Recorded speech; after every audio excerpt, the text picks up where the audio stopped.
আন্তরিক শুভেচ্ছা ও অভিনন্দন জানিয়ে আর আমার লিখিত রবীন্দ্রনাথ ঠাকুরের সম্বন্ধে কবিতা আমি আপনাদের কাছে আবৃত্তি করে শোনাব। তার আগে আমি কিছু কথা আপনাদের কাছে বলতে চাই। আজ আমাদের সমাজ সংগঠন এবং ধারা বিপথের দিকে যাওয়ার পথে চলেছে। আজকে আমাদের যে পঠন পাঠন শিক্ষা, যাদের সংস্কৃতিতে আজ গোটা বিশ্ব কেঁপে উঠেছিল, সেই রকম মনীষীরা আজ আমাদের কাছে তুচ্ছ হয়ে যাচ্ছে। এটা কিন্তু আমাদের পক্ষে খুব গভীর শোকাহত।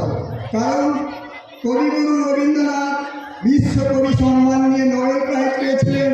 তেনার লেখনীতে গোটা বিশ্ব কেঁপে উঠেছিল। সেই বিশ্বকাপ রবীন্দ্রনাথের আজ প্রায় বিলুপ্ত হতে চলেছে আমাদের সংস্কৃতি। আজ থেকে প্রায় 40 বছর আগামের কথা বলছি। আমরা মাঠে ঘাটে অন্তরে যেখানেই যাই রবীন্দ্রসঙ্গীতের ধ্বনি বাজত। দিনে দিনে অনুষ্ঠান হতো, রবীন্দ্রসঙ্গীত আর কবিতা ঝড় হয়ে যেত। আমরা একের পর এক আমরা তখন গ্রহণ করেছি। আজ সেই দিকটা আমাদের কাছে প্রায় লুপ্ত হতে চলেছে। সেই জন্যে আজ লেখাপড়া দিকে যত কিছুই আসুন না কেন, কবিগুরু রবীন্দ্রনাথের যে ভাষা, সেই ভাষাকে বা সেই কবিতাকে মান্য দিতে হলে আজও প্রাণ পাবে। এনার লেখনীতে রয়েছে কত গান, কত ছন্দ, কত জ্ঞান। সেই জ্ঞানকে আমরা খুঁজে আজ যদি না আনতে পারি, তাহলে আমাদের লেখাপড়ার কর্তৃত্ব নেই। আজকালের লেখাপড়া আমরা শুধু মাস্টার মাস্টার করে চলি। মাস্টার মানে কি? তাহলে মাস্টার মশাই হয় কেন? আজকে মাস্টার মশাই না থাকার জন্য আমাদের লেখাপড়ার এই দুর্গতি। যাই হোক, বেশি আর কথা বলছি না। আমি আমার লেখনীতে যে কবিতা লিখেছি আপনাদের কাছে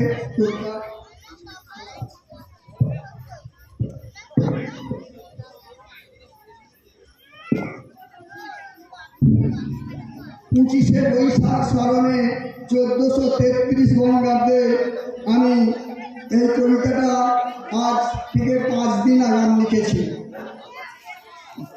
1268 বঙ্গাব্দের 25শে বৈশাখ কবিগুরু রবীন্দ্রনাথ ঠাকুরের জন্মদিন। সেই উপলক্ষে আমরা বঙ্গবাসী পালন করি রবীন্দ্র জয়ন্তী। 1800 দশকের যত মনীষী, সাহিত্যিক, শিল্পী, বিজ্ঞানী, বিপ্লবী কবিদের জন্ম এই ভারত মাতার গর্ভে। জন্ম নিলেন সোনার গুরু রবীন্দ্রনাথ ঠাকুর, পরিচয় ঠাকুর পরিবারে।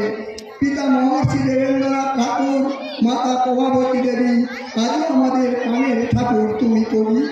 বিশ্বে যার লেখনীতে গর্জে উঠে বাণী, আমরা সবাই কেমন কামকে দেব তার ভাষার ধরি। লেখাপড়া ছড়ার কবিতা পান, শেখানো হয় তার কবির গান। জাতীয় সঙ্গীতের মান আজও আছে সবার ঊর্ধ্বে সেই ঐক্যতা। তবে কেন আজও মানুষের মুখের ভাষা ছন্দ ছাড়া পাইবেন কবিদের কবিতা শেখা? কেন নেই মধুরতা, বিদ্যুৎ ধ্বনির সরলতা? এরাই তো নাকি কবি, ভুলাই দিয়েছে সবারে সুখ দুঃখের ভাষার ধ্বনি। শেখাতে যদি হয় ফিরাও মনীষীদের বাণী, ছন্দে গন্ধে মিলে থাকো নানা ভাষার ধ্বনি।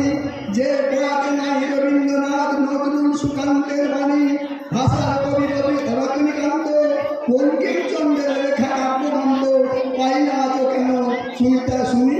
পড়া পড়া খেলা, ছেলেদের হাতে পাগল করা, নেই আর ছড়া, ভুলায় দিয়াছে হাতে সকলের ফলের ঘোড়া। সাবধান সাবধান, হবে না সমাধান, মানে না কেউ কাউকে।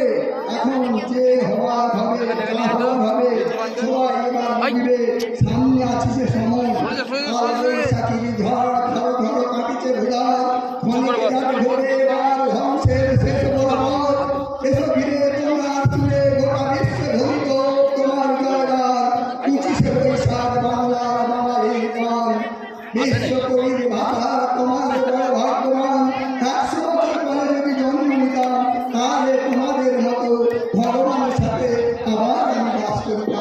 নমস্কার।